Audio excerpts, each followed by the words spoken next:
오직 저 높은 곳을 향하여 주님 바라보며 갑니다. 우리의 발걸음 인도해 주시고 우리의 여정이, 우리의 순례의 길이 오직 하나님만을 향하게 하여 주시옵소서. 아버지께 올려드리는 찬양 받으신 줄 압니다. 천군 천사의 화답으로 우리에게 함께해 주시고 주의 말씀 듣기 원하는 사랑하는 자녀들에게 이 시간 말씀하여 주옵소서. 예수님의 이름으로 기도하옵나이다. 아멘. 지난 주간에 책 한 권이 선물로 왔습니다. 간혹 일면식도 없는 사람들이 간혹 홍보해달라고 책을 보내는 경우가 있어요. 뭐 그런 책이려니 하고 열어보니까 사실은 책 모양이 좀 너무 유치하고 뭐 이렇게 해서 책을 굳이 만들 필요가 있을까 싶을 만큼 좀 시큰둥하게 책을 열어보았죠. 근데 광주 무등교회 진명옥 목사님이 전국에 있는 우리 통합적 교회에 보낸 책 같습니다. 책 제목이 무등보감 이렇게 되어 있었어요. 명심보감에서 힌트를 얻었나 무슨 무등보감인가 하면서 보니까 아이가 어릴 때 한의원에 갔는데 한의사가 동의보감을 보면서 진단을 하고 또 처방을 하더래요. 그래서 아직도 동의보감을 보십니까? 그랬더니 그 의사분이 제가 이 책만 숙지하면 세계적인 명의가 될 겁니다. 그랬다는 거예요. 그래서 보고 보아도 끝이 없는 그런 보화가 담긴 책을 옛날부터 꿈을 꾸다가 이번에 목사님이 낸 책이 그렇게 되기를 바라는 마음으로 교회 이름을 사용해서 무등보감 이렇게 제목을 붙였다는 말입니다. 근데 책을 읽으면서 제가 회개를 많이 했죠. 책 모양 보면서 시큰둥했다가 그 책 내용 속에 있는 목사님의 목회와 마음을 알고 얼마나 제가 뭉클했는지 모릅니다. 책 내용 중에 하나만 여러분과 함께 나누고 지나가고 싶어요. 진명옥 목사님이 신학교 시절에 상급학년 때에 임원을 했답니다. 이분들 신학교 시절은 대체로 우리 교회의 원로 목사님, 박승호 목사님 신학교 시절을 생각하면 될 거예요. 결혼을 했지만 저 시골 지방에 사모님은 두고 본인은 공부하느라고 월요일 오후에 올라와서 금요일 밤에 내려가는 거죠. 일주일 동안 학교에서 공부하고 이제 또 토요일 주일 교회 섬기고 또 월요일 되면 또 서울 올라오고 하는 그런 생활들. 그런 신학교 시절 얘기예요. 어쨌든 이분이 상급학년 때 임원을 하고 이제 임원들이 물러가면서 교수님에게 선물을 하려고 한 거죠. 한 학년을 마치고 그래서 임원회를 하는데 목사님이 자기 마음에 아주 좋은 선물을 추천을 했대요. 정말 교수님들에게 준다면은 이것보다 더 좋은 게 없다 해가지고 추천을 했는데 임원회에서 의논을 하는데 목사님이 추천한 게 안 되고 다른 사람이 추천하고 다른 사람이 말한 게 이제 결정이 된 거예요. 그것 때문에 마음이 조금 서운하긴 했어요. 저보다도 한 10수년 선배 목사님이니까 80년대에 신학교를 다니지 않았나 싶어요. 그리고 이제 결정을 하고는 선물을 사려고 하는데 그때는 백화점 같은 곳에 간 게 아니라 이 시내에 어디 가서 이제 물건을 막 찾았던 것 같아요.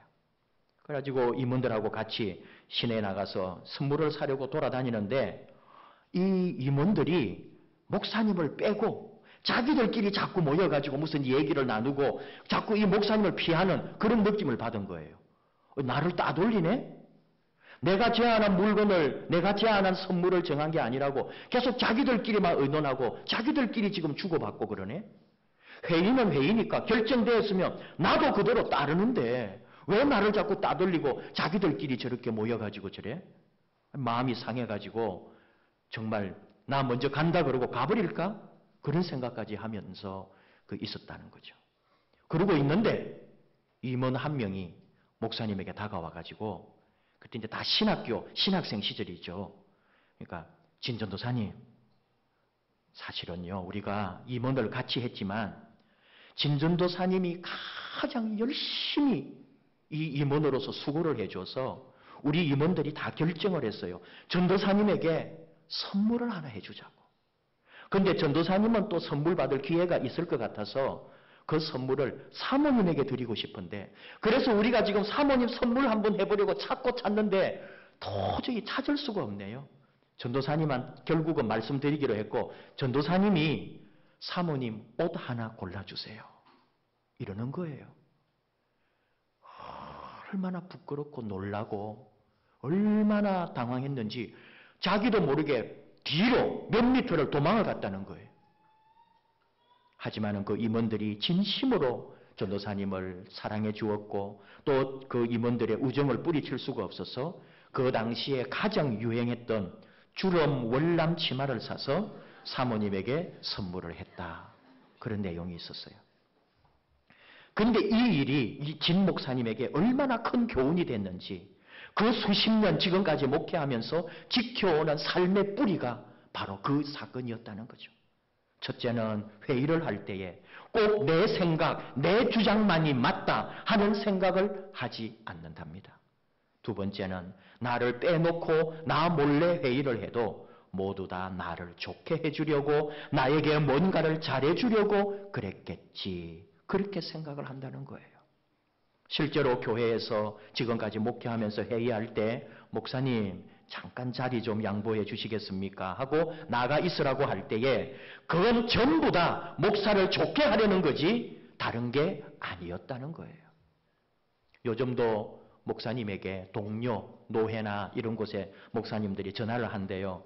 이번에 섭섭했죠 목사님. 목사님 빼고 우리들끼리 회의를 했어. 그러면은 진 목사님이 대답한다는 거죠. 다 내 생각하고 나한테 좋은 일 하려고 그런 거 아니요? 그러면은 그쪽에서 역시 큰 목회하시는 분은 다르네요.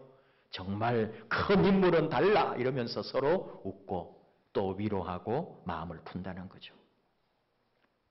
사람이 생각을 어떻게 하고 사느냐에 따라서 그 삶의 인생이 좌우됩니다. 그런데 그 생각을 전환한다는 게 참 어려운 일이고 되지 않기도 합니다. 나를 살펴보아야 한다는 거예요.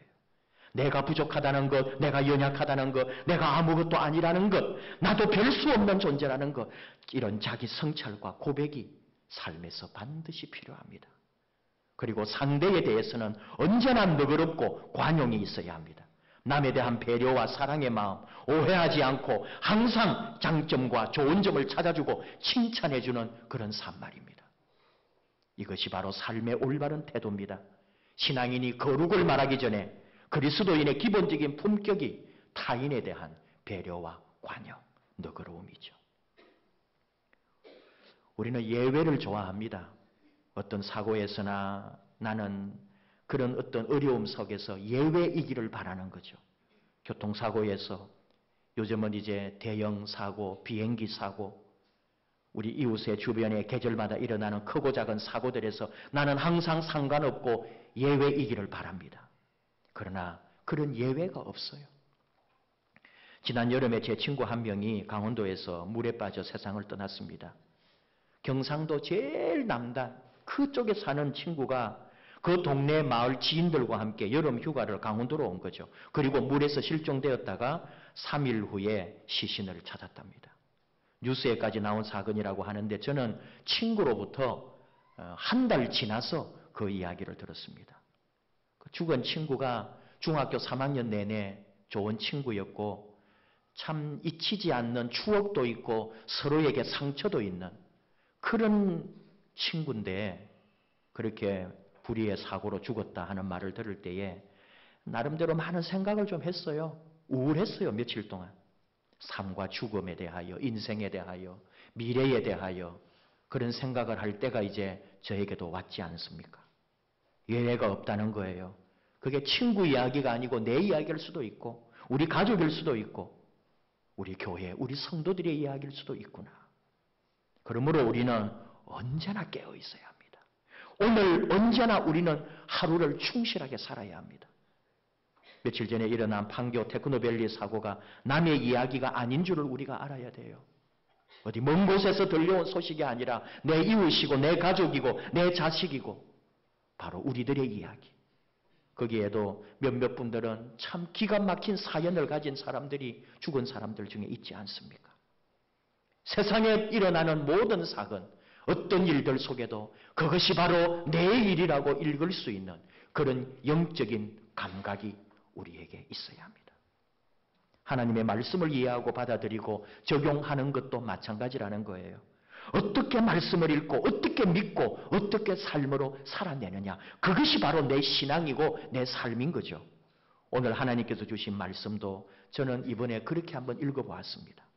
주중에 진 목사님의 책을 읽고 저도 반성도 좀 하고 또 그 목사님의 글을 통해서 제가 받은 느낌을 통해 오늘 이 로마서 3장의 말씀을 다시 한번 묵상하게 되었던 거죠. 하나님께서 우리를 얼마나 사랑하시는지, 우리의 죄와 우리의 연약함을 다 아시는 하나님께서 그럼에도 불구하고 우리를 얼마나 예뻐하시고 받아주시는지, 그 말씀들이 바로 로마서에 나오지 않습니까? 수많은 죄를 지적하면서도 그 죄를 다 이겨낼 수 있는 길을 우리에게 보여준 하나님의 말씀이 로마서예요. 특히 기적을 낳는 40일 기도 대행진을 하는 우리 교회 성도님들을 바라보면서 하나님 아버지 마음을 생각했습니다. 모든 것, 우리의 연약함이나 부족함이나 죄 가운데서도 우리를 받아주시고 사랑하시고 우리의 기도를 들어주시는 하나님을 묵상했어요. 더 정확하게 말하면 우리를 구원하시는 하나님, 우리를 사랑해 주시는 하나님을 우리를 칭찬해 주시는 하나님으로 다시 읽었어요. 우리를 칭찬해 주시는 하나님의 마음을 느꼈습니다. 하나님이 우리를 칭찬하고 계시구나. 저를 포함하여 우리 모두를 칭찬하고, 그래서 우리가 우리 안에서도 서로를 칭찬하라고 하나님은 말씀하고 계시구나. 부족한데, 죄를 지었는데, 악인인데, 버림받아야 하는데 하나님이 우리를 받아주시고 도리어 칭찬을 해주시네요. 참 잘했다. 착하고 충성된 종아. 하나님의 칭찬을 이 말씀을 통해 들었습니다. 우리 모두는 다 죄 아래에 있다는 거잖아요. 오늘 주신 말씀에도 모든 사람이 죄를 범하였음에 하나님의 영광에 이르지 못한다고, 그 나라에 들어갈 수가 없다고, 하나님의 심판대 앞에 있다고. 그런데 의인은 없고 하나도 없고 죄의 값은 죽음인데 하나님은 우리를 너무 사랑하시기 때문에 그렇게 멸망하는 것을 두고 볼 수가 없었어요. 오늘 말씀을 통해 우리가 배운 것은, 그래서 하나님은 우리를 너무 사랑하시기 때문에 우리에게 율법을 주셔서 그 율법을 지키게 하셨습니다. 그 율법을 지킴으로 살 수 있도록 길을 열어주셨다는 거예요. 처음에 율법이 너무 신기하고 귀하니까 사람들은 그 율법을 열심히 지키려고 했습니다. 그런데 율법을 지켜보니까 이게 안 되는 거예요. 사람의 본성이라는 게 그 율법을 지킬 만큼 그렇게 아름답지를 못했어요. 그리고는 율법에서 떠난 길을 걸어가게 되는 거죠. 도리어 율법 때문에 자기의 죄가 드러나고 내 속에 죄성만 나타나게 되는 거예요.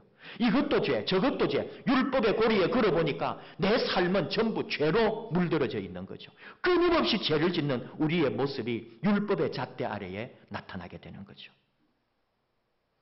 살리자고 준 율법인데 우리는 도리어 절망하게 되었습니다. 오늘 주신 20절 말씀이에요. 그러므로 율법의 행위로 그의 앞에 의롭다 하심을 얻을 육체가 없나니 율법으로는 죄를 깨달음이다. 율법 때문에 도로 우리가 죄인이 되어버린 거예요. 율법 때문에 우리는 하나님 앞에 고개를 들 수도 없는 죄수가 되었습니다. 결국 하나님은 하나님의 공의도 세우고 하나님의 사랑도 완성하시려고 다른 방법을 택하셨다는 거죠.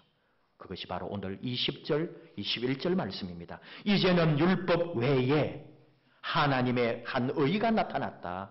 이것은 이미 율법과 선지자들을 통하여 끊임없이 말씀해 준 증거다.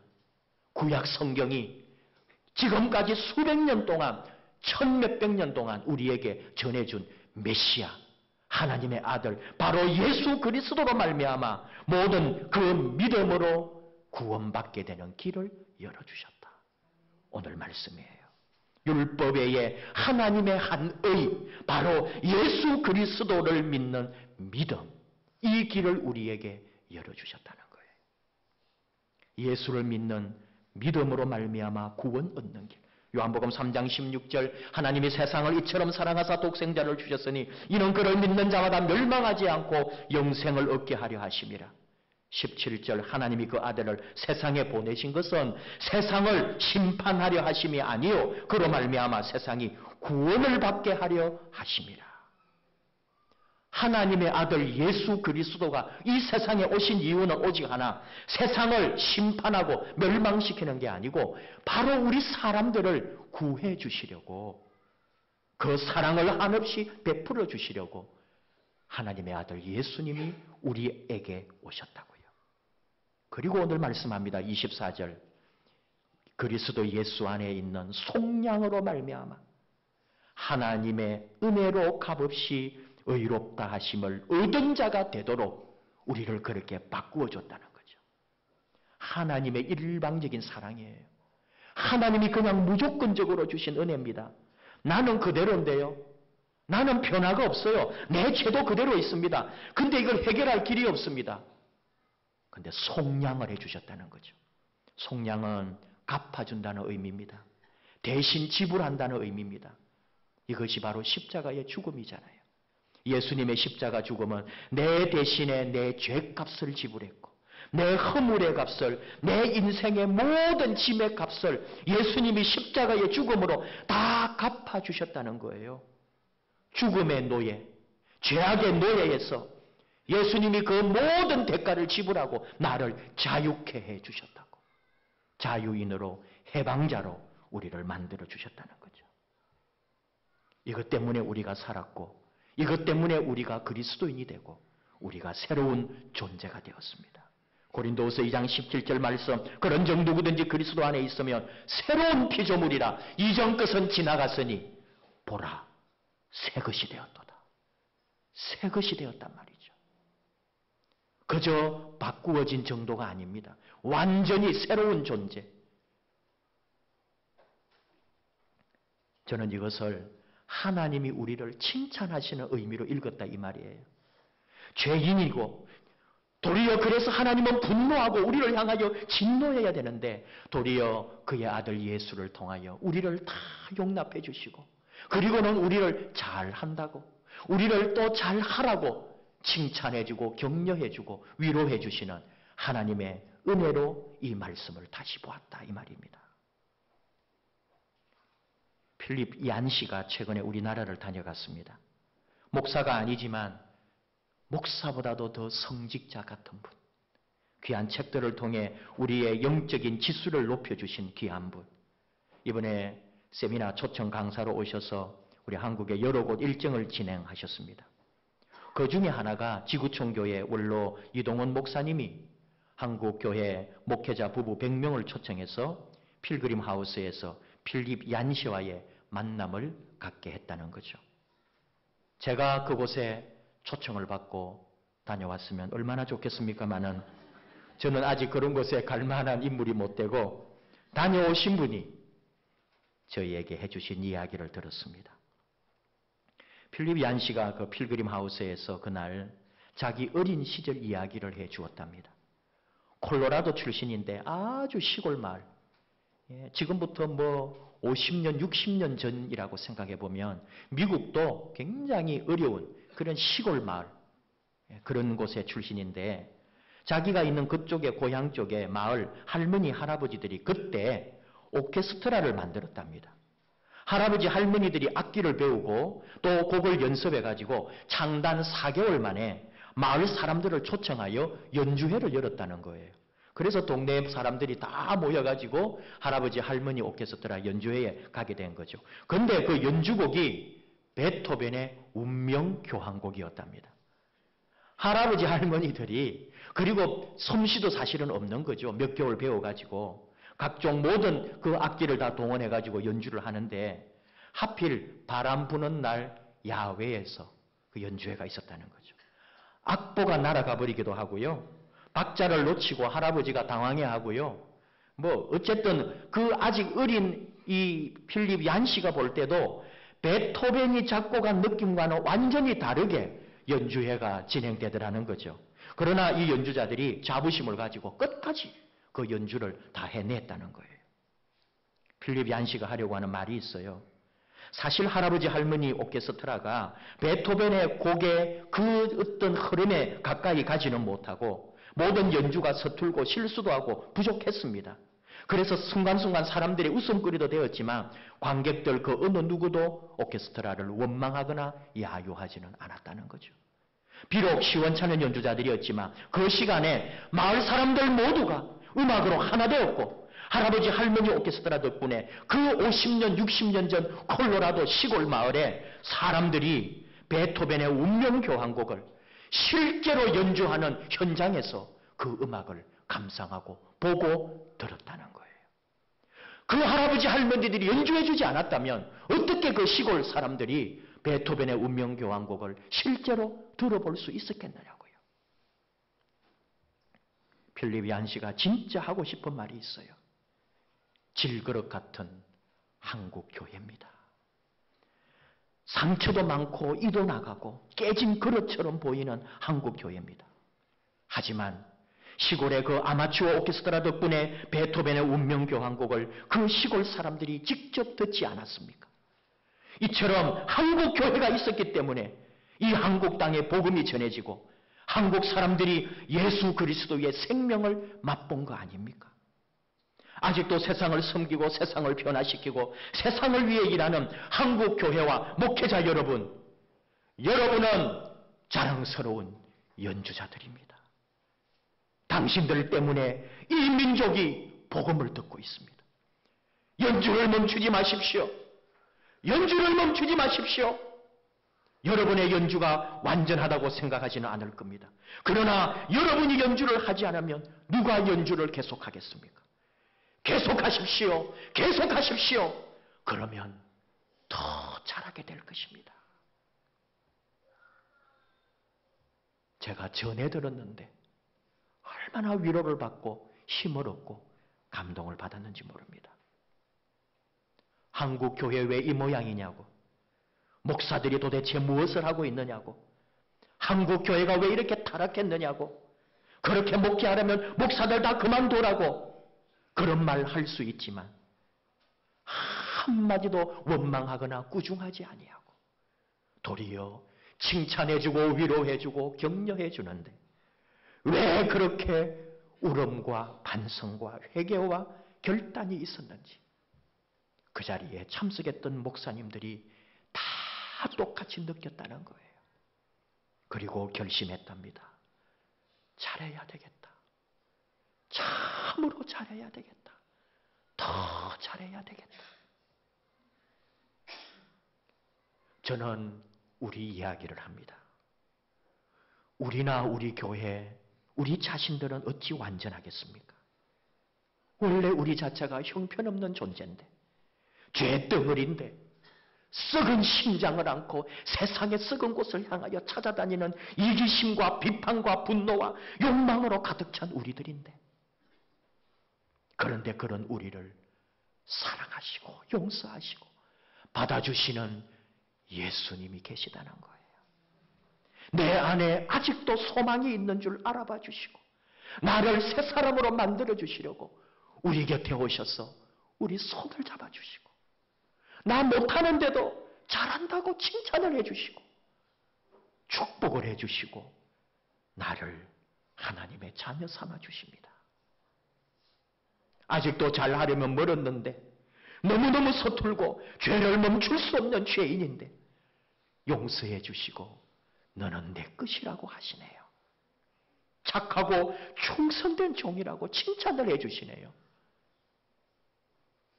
그 은혜를 함께 누리기를 원합니다. 우리를 사랑하시는 예수님, 우리를 칭찬해 주시는 주님, 그분 앞에 우리를 온전히 드릴 수 있기를 원합니다. 나아가서 내 곁에 있는 사람들을, 내 곁에 있는 식구들을, 우리 성도들을 서로 잘했다고 칭찬해주는, 잘하라고 격려해주는, 위로해주고 손잡아주는 주님의 아름다운 제자들 되기를 주님의 이름으로 축복합니다. 기도하십시다. 하나님 아버지 감사합니다.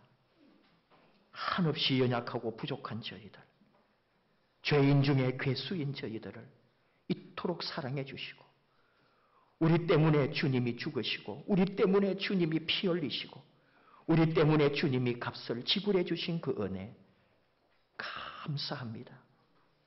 아직도 부족하지만, 아직도 서툴지만, 아직도 죄인이지만 우리를 용서해 주시고 잘했다고 칭찬해 주시는 하나님, 그 은혜, 그 사랑 일생 동안 갚아가기를 원합니다.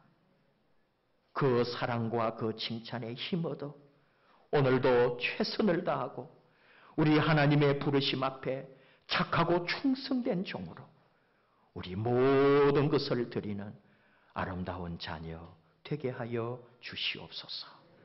예수님의 이름으로 기도하옵나이다. 아멘.